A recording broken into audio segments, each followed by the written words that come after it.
अस्सलाम वालेकुम दोस्तों, मेरा नाम मोहम्मद आरिफ है और आप देख रहे हैं मोहम्मद आरिफ टेक्निकल चैनल। अगर आप इस्तेमाल शुदा मोबाइल लेते हैं, लेकिन ज्यादातर जो इन मोबाइलों में जो मसला आता है वो बैटरी का होता है। आप 2 घंटे के बाद डायरेक्ट चार्जिंग पे लगा, क्योंकि उसका फायदा नहीं होता है।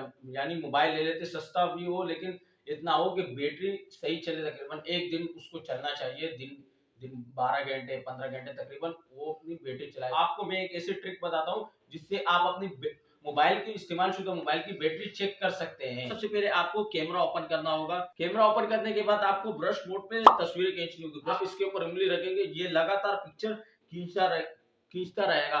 या आपको ऐसे डायरेक्ट सिंपल इस तरह करना होगा कि आपकी बैटरी कितने परसेंट थी और कितने परसेंट उसने कंज्यूम कर दी। अगर एक हाथ या 2 मरतबा ये कंज्यूम करते हैं मोबाइल आपकी बैटरी, तो आपका मोबाइल फिर बैटरी के लिहाज से बिल्कुल सही है। परसेंट या 10% कंज्यूम करते हैं तो फिर बराए मेहरबानी आप ऐसे मोबाइल को ना लें, क्योंकि उसका फिर बैटरी का इश्यू होता है, फिर आपको इसकी बैटरी चेंज करनी होगी।